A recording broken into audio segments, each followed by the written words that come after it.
Welcome back if you're returning. Today's video is a continuation of our DIY spring update. We've got a little bit of decoupage, we have a little bit of pillow making, we have DIY house numbers. Remember, this is a rented property, otherwise I would be buying them. And we've got some pot inserts and some DIY lighting. Also, stay tuned at the end of the video. I've got some updates on our French property, so let's get started. So I picked up this little one from Winners, $6.99. I wanted something textural. I was hoping for something a little bigger, but this is what I settled for. I had been to Michael's and found a couple of items, but I refused to pay anywhere from $50 to $90 for decor items. So this was my answer to what I wanted to do. Unless I can find them thrifted, I very rarely pick up something brand new. But this was something that I had in mind. It was a project that I've been wanting to do for a while, and not being able to find the exact items for the price that I wanted, this was my adaptation. So it was, I covered the little piece in adhesive, gold leaf adhesive, and I wanted something that was textural and full of little nooks and crannies, because once I'd put the gold leaf on, so once the glue goes on, you leave it 10 to 30 minutes. This makes it tacky, and at that point you place on your gold leaf, silver leaf, whatever leaf you have.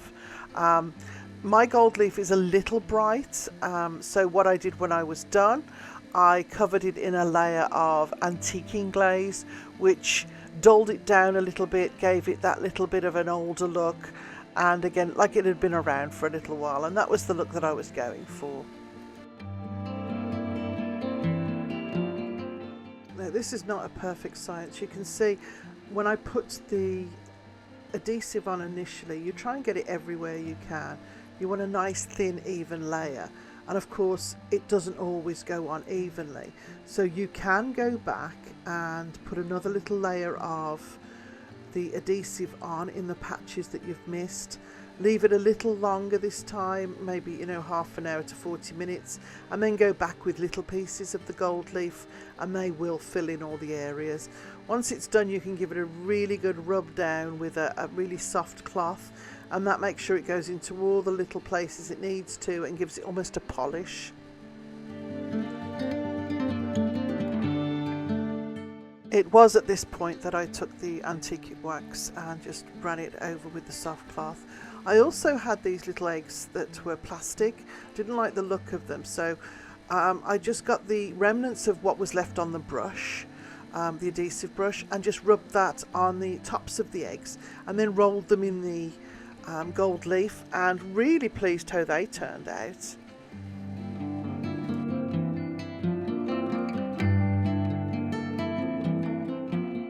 Hey guys, if you're new, don't forget to subscribe and give me a thumbs up. I've lots more makeover videos, thrift hauls and decor videos for you to watch.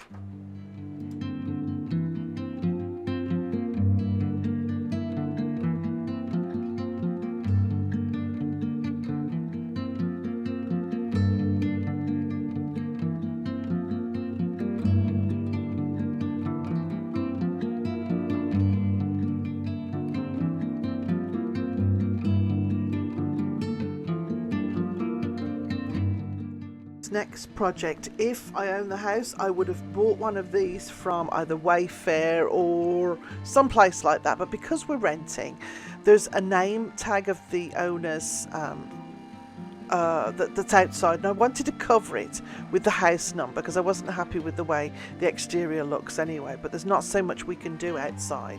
So I came up with this idea, and this is a cabinet door that I picked up for $2 from one of the restores. Now at this point I really wish I had one of those Cricut machines. I'd love one of those, but I just don't know whether I'd use it often enough, and then I do things like this and I think, God, I wish I had one. So this was my answer to my do-it-yourself Cricut machine. So I got the copy paper, the carbon paper. You can still buy this from office supply stores. I've had mine for years, but I do see them, you can pick them up thrifted every now and again. You lay it down, face down so that the black copy side is on the painted surface. I painted this cabinet door in a white semi-gloss. Tape it down, and then what I did was I printed off these numbers. I gauged it so that it fits directly in the center of the space that I was using, and then as you can see I taped it down. And then what you do is you go over the numbers, the letters, whatever you're doing, with a sharp pencil. You do it quite hard because you want to transfer the outline onto your surface, and then you can either go over it with a marker pen or paint. I did both.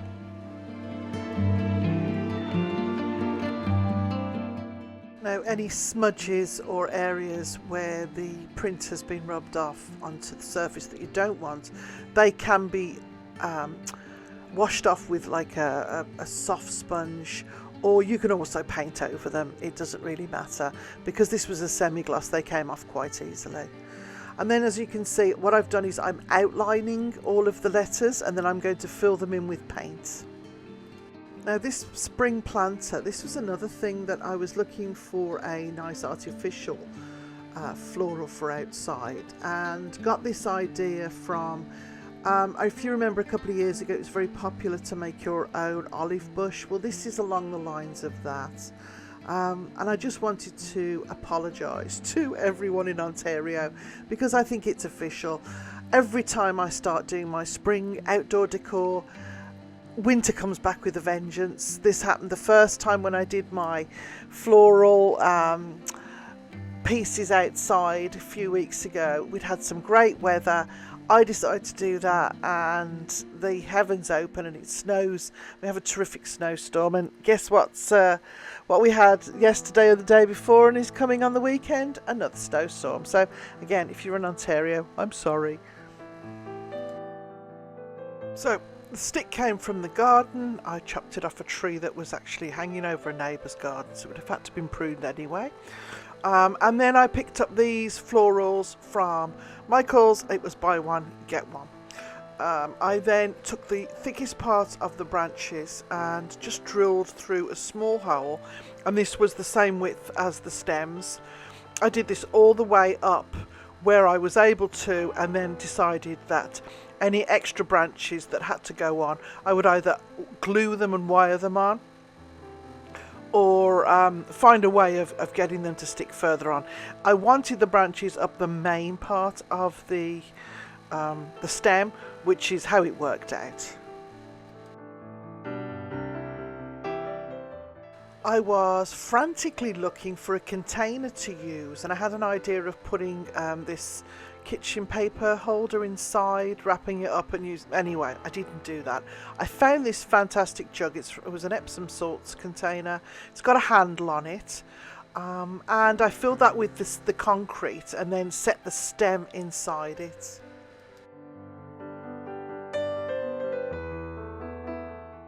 These hoops were embroidery hoops that I picked up. I think I got 6 in a set, thrifting the other week, and they were $2.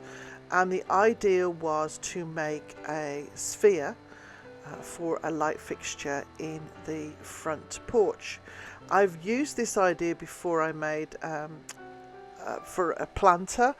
I had bigger embroidery hoops that were made of wood, and I made a big sphere, sprayed it all black and stuck a finial on it, and that was beautiful, and I had that for years. In the end it just sort of rotted away, but it was that kind of idea that I was looking for. So I got my sphere shape, and then I used one of the hooks, I left it in the top to hang it. I took the outer shell, which was like a little plastic tubing that looked like wood, and restuck that around all my little separate sphere pieces, and then decided to wrap it all with my lighting. Now the lights that I had, I was hoping to use the twinkle lights that come in the little battery packs, but the problem with those is hiding the battery packs and then having to replace the batteries. Obviously they're on timer, every few weeks, so I decided to go with the Christmas lights that I had. I had 2 extra packets left over from Christmas, so I decided to use those for the look that I was trying to achieve. It didn't turn out exactly as planned. I don't think the lights are quite right. They're a little big for this sphere. You can see I just glued them in place, wrapped it all around, and then with the extra lights I sort of made a grid pattern in the porch way. So you tell me what you think, but I think I might change these lights out when the weather changes and I'm not so bothered about climbing up and changing battery packs, because it's a bit nasty when the weather's this cold. In the summertime I don't think I'll care.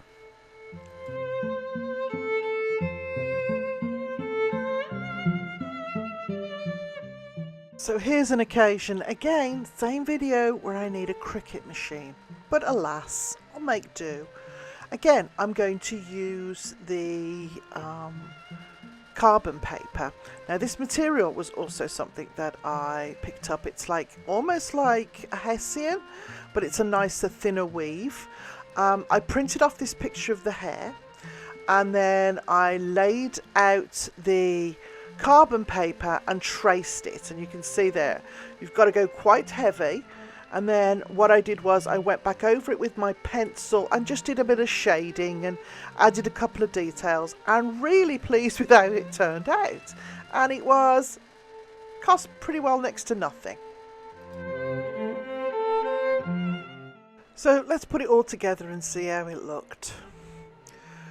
I got some little cup hooks, are they called, and put them in the four corners of the ceiling of the porch, and then I ended up putting a couple of extra in, just because the string of lights was a little bit longer than anticipated. One in the centre, and started threading the lights through. At night it's very nice, it's lovely and bright, but does it look like a big old spider on the roof? I don't know. Anyway, it's when it all came together, it does look nice, and I'm hoping in the spring it'll be really nice to sit outside on the little chair with my little pillow. The number turned out great, and I checked from the street and you can see it really well. It's not perfect, but it serves its purpose. It's covered up the name tag. The plant actually turned out a lot better than I thought it would. My plant pot is really quite deep, so I put some bricks in the bottom, then I put the container with the stick in it, the concrete container, on top of that, then put a piece of board over the top and stuck the moss to that. And then the worst of the joins, I just stuck bits more of the moss and covered them up, and I'm really quite pleased with how it turned out. You can use any florals that you wanted. I wanted something really light and springy, so I went with the white and the lemon. I think I might do something, well, in the summertime it's different because you can buy beautiful inserts or make them yourself, so I think this is something that will come in handy each spring. I can always add to it, or change the flowers out. And these actually, you never see these come up in the thrift stores, or if you do, they're gone so quickly, and I think for like $10 it cost me altogether. And this is it at night. Really pleased with how the overall look. And like I said, there's lots of light that comes from that, and especially when you open the door at night time, you want to be able to see what's going on, and it does illuminate it very nicely.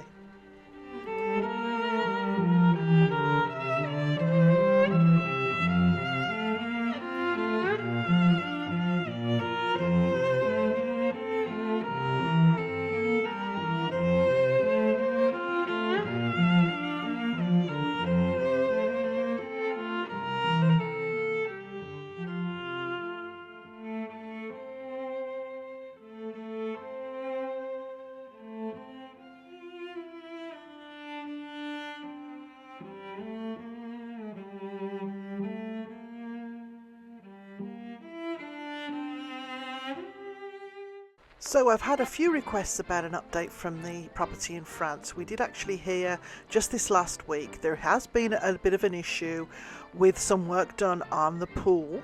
Apparently it was done before law was changed, so there is a little bit of red tape that is holding us up, but hopefully, we've been told, fingers crossed, we should be there before the end of May to get everything signed off.